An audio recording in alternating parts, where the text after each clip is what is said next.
सगळ्या महाराष्ट्रातल्या मराठ्यांना विनंती करून सांग, आपण सगळ्या ताकदीनं याच्यात उतरल्याशिवाय पर्याय. फक्त एक वाक्य सांगतो, मला आंदोलन शांततेत पाहिजे. कुणी जाळपोळ दगडफेक करायची नाही, नसता त्याने आमच्या सोबत यायचं नाही. यालाच जोडून दुसरा डाव होऊ शकतो. सरकार आपल्यात एखादी टोळी घालू शकते, ते माया नावाच्या घोषणा देईल, मराठा आरक्षणाचे देईल. आपल्याला असं वाटून मला लई कट्टर दिसतोय, आपला कपडे फाडायला बसलाय तो त्याचे स्वतःचे, ती गोंधून आणायला बसलाय, मग फोटो त्याच्या अंगावर टी शर्ट घालीन फोटोचे, आपल्याला वाटत हे आपलं कट्टर दिसतंय. आणि नंतर म्हणून देवेंद्र फडणवीस ऐकत नाही, सरकार ऐकत नाही, घाला गोटे. ते सरकारने पाठवलेली टोळी असू शकते, हे लक्षात ठेवा.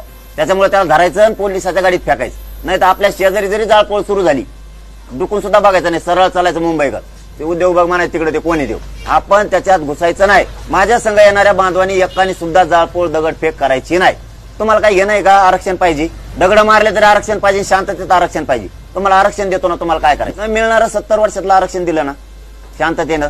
मला समाजाचं नुकसान नाही करायचं, समाजाचं पोराचं वाटलं नाही करायचं. वाटलं झालं का आरक्षणाला घेऊन काय करतो? तुम्ही फक्त शांततेत नुसते मुंबईत मराठी निघाले ना, महाराष्ट्रातल्या मराठ्याला एक महत्वाचा शब्द सांगतो, तेवढाच फक्त मराठ्याने ध्यानात घेतला, मराठी जिंकले. तुम्ही फक्त उठाण मुंबईकडे निघा, पुरा देश बंद पाडा म्हणून समजा. ऑटोमॅटिक काहीच करायचं नाही, नुसतं चालायला लागायचं, मांडी घालून बसायचं. देश बंद पाडा, देश, महाराष्ट्राने देश बंद पाडला. एवढी ताकद मराठ्याच्या, दगड हाणायची गरज नाही.